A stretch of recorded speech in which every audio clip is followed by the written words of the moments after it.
Di ko akalain na palaban pala itong Shining Inheritance. Episode 1 pa lang, nagpatikim agad ito ng mga catfights na maasahan natin in the future. And I'm glad na palaban dito ang bidang babae na si Ina, played by Kate Valdez. Hi guys, it's Adder TV. Nakapag-marathon ako ng pilot week ng Shining Inheritance. And as I've said, I'm happy na palaban dito ang character ni Kate Valdez. For me, dapat lang yon, in character yon, kasi pinalaki siyang isang prinsesa ng kanyang papa. Siya ay lumaki sa isang marangyang pamilya. Kaya kapag inagrabyado mo yan, magtatara yan. By the way, successful ang first episode at mga succeeding episodes ng Shining Inheritance in terms of ratings. Mataas ang mga nakuha nila. Okay din yung ginawa nila na imbis sa airport magkapalitan ng bagahe si Yuan at saka si Ina, ginawa nila ito sa isang pier or yacht club. Natuwa din ako na sa episode 5, ni-reveal nila na magkaibigan pala ang stepmom ni Ina at yung nanay nila Yuan. Mga promo girls pala sila noon at nagpaplastikan sila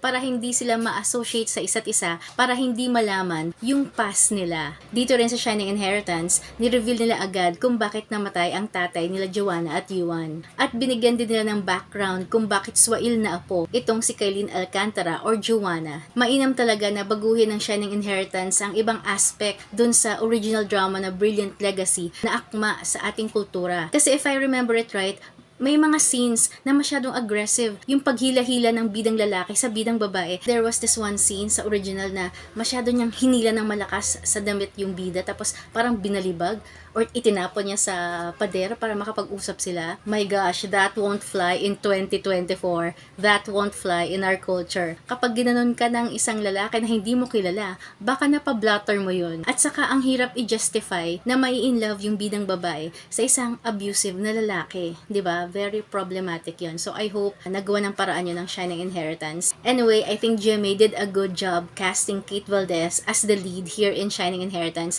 kasi ang galing niyang umarte at ang ganda niya. Type na type ko yung mga hairstyles niya dito. Parang every episode, parang iba't ibang hairdo niya. At ang ganda-ganda niya, ang pretty-pretty niya. Talagang in character na. Anak mayaman siya. Si Kailin Alcantara naman dito, ang fierce.